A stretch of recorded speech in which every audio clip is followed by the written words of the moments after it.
Mən bir nəfəri sizə tanıtdırım bugün ki, çox çalışdı İmam Hüseyn üçün bir iş görsün, eləyə bilmədi. O qəribdir, müslümdür, Müslüm ibn Əqil.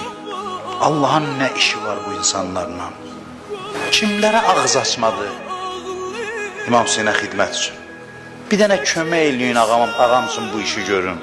Heç kəs kömək eləmir. Bir şəhər qərib, namərd adamın içində. Nə iş görmək istəyir İmam Hüseyn üçün? Heç nə, xəbər göndərim ki, gəlməsin Kufəyə. Şureyh Qazi ağız açır ki, bu xəbəri çatdıra bilərsən Hüseynə. O da gedir İbn Ziyada deyir. İbn Ziyad deyir, ay namərd, sənə söz demişdi. Darul İmarənin başına çıxanda ağlayır. Onu atacaqlar oradan yerə. Eləyə bilmədim, bunun üçün ağlayır. Sözlə tənə vururlar, dil yarası. Nə oldu ağladın bəs? Kişi də ağlayar, Müslümə deyirlər. Deyir, yox, özüm üçün yox, mən kiməm özüm üçün ağlayayım, mən yoxam.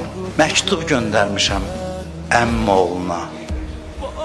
Onu mən çağırmışam bu namərdlər şəhərinə. Necə eləyim, çatdırım? Adam tapmayanda xəbər çatdırın Hüseynə gəlməsin, neynədir? Üzün dolandırdı küləyə, söylə Hüseynə ey səba, kər bu bəlaya gəlməsin. Gəlsə düşər bu dəştidə, dərd-ü bəlaya gəlməsin.